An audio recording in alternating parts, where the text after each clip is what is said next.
Hello friends, आज इस video में बात करते हैं टाटा कम्युनिकेशंस लिमिटेड के बारे में। देखिए, टाटा कम्युनिकेशंस की बात करें तो आज की डेट में 8% के आसपास का उछाल देखने को मिल रहा है। स्टॉक अब आपको 1060 के आसपास आता हुआ दिखाई दे रहा है। पिछले कुछ दिनों की बात करें तो पिछले कुछ दिनों में देखिए 5 दिन में 8% के पॉजिटिव रिटर्न्स दिखाई दे रहे हैं। 1 मंथ की बात करेंगे तो 1 मंथ में 20% के पॉजिटिव रिटर्न्स दिखाई दे रहे हैं। स्टॉक आपको 900 रुपए से सीधा 1060 के आसपास आता हुआ दिखाई दे जाता है।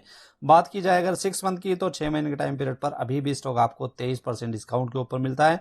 1 साल की बात की जाए तो 1 साल में भी लगभग इतना ही 22% के आसपास के डिस्काउंट या गिरावट देखने को मिलती है। 5 साल की बात करें तो 5 साल में शानदार रिटर्न्स हैं। 160% के पॉजिटिव रिटर्न्स स्टॉक ने निकाल कर दिए हैं।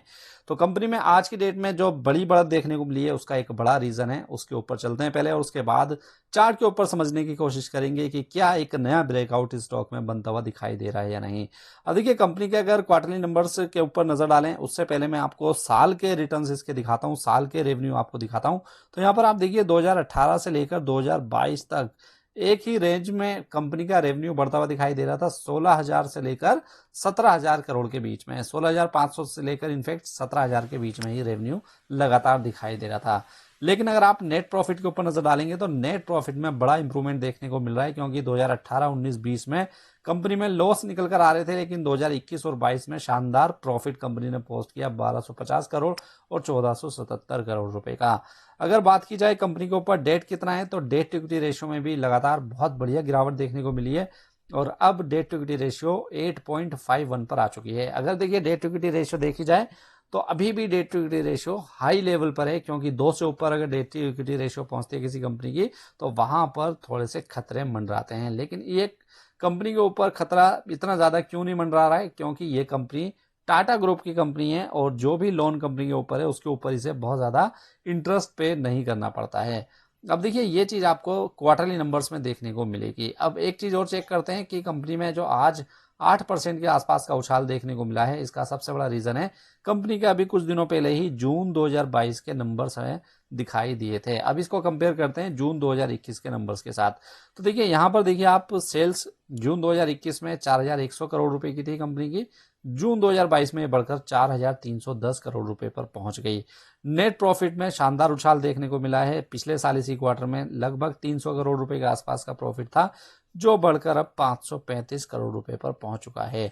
तो नेट प्रॉफिट पिछले 2 साल में जैसे हमने देखा था लगातार बढ़िया प्रॉफिट पोस्ट कर रही थी, इसी तरीके से इस क्वार्टर में भी या इस फाइनेंशियल ईयर में भी कंपनी के जबरदस्त प्रॉफिट निकल कर आ सकते हैं, क्योंकि पहले ही क्वार्टर में कंपनी ने बता दिया है 500 करोड़ रुपए का नेट प्रॉफिट। अब जैसे मैंने आपको बताया कि डेट इक्विटी रेशियो तो काफी हाई है कंपनी की, लेकिन आप देखिए यहाँ पर इंटरेस्ट की पेमेंट कितनी कर रही है कंपनी, लगभग 80 से 90 करोड़ रुपए हर क्वार्टर में कंपनी इंटरेस्ट की पेमेंट करती है। तो बहुत ज्यादा इंटरेस्ट की पेमेंट नहीं है। जो कंपनी 4,000 करोड़ रुपए का रेवेन्यू पोस्ट कर रही है उसके लिए 80 करोड़ रुपए का इंटरेस्ट पे करना बहुत ज्यादा बड़ी बात नहीं है। साथ में नेट प्रॉफिट भी 500 करोड़ रुपए का निकल कर सामने आ रहा है। अब कुछ और नंबर्स कंपनी के चेक करेंगे तो आपको पता लगेगा कि म्यूचुअल फंड्स की बड़ी हिस्सेदारी कंपनी में दिखाई दे जाती है। अब देखिए, म्यूचुअल फंड्स की बड़ी हिस्सेदारी में क्यों बोल रहा हूं, क्योंकि पिछले क्वार्टर के कंपैरिजन में म्यूचुअल फंड्स ने 2.5% के आसपास की हिस्सेदारी इसमें बढ़ाई है और ये अब 7.38% पर आ चुकी है। 11 टोटल म्यूचुअल फंड्स की ऐसी स्कीम्स हैं जिन्होंने पिछले क्वार्टर के कंपैरिजन में इस क्वार्टर में अपने पैसे को इसमें बढ़ाया है। तो आप देखिए एफआईआईज की भी 19% के आसपास की हिस्सेदारी कंपनी में दिखाई देती है। तो कंपनी लगातार फाइनेंशियल बेसिस पर इंप्रूवमेंट कर रही है और इसी के चलते कंपनी के शेयर प्राइस में भी बढ़िया उछाल हमें देखने को मिला था। अब बात करें इसमें राकेश झुनझुनवाला की, तो आपको पता है टाटा कम्युनिकेशंस में राकेश झुनझुनवाला की भी बड़ी हिस्सेदारी हमें दिखाई देती है। तो एक भरोसा राकेश झुनझुनवाला की तरफ से भी इसमें आ जाता है। तो देखिए, अगर आप लॉन्ग टर्म के लिए कोई स्टॉक ढूंढ रहे हैं, 4-5 साल के लिए इन्वेस्टमेंट करना चाहते हैं, तो टाटा कम्युनिकेशंस आपके लिए एक बढ़िया स्टॉक साबित हो सकता है, क्योंकि 5G जब इम्प्लीमेंट इंडिया के अंदर होगा तो 5G के ऊपर जो काम किया जाएगा उसका सारा नेटवर्क हमें टाटा कम्युनिकेशंस लगाता हुआ दिखाई देगा।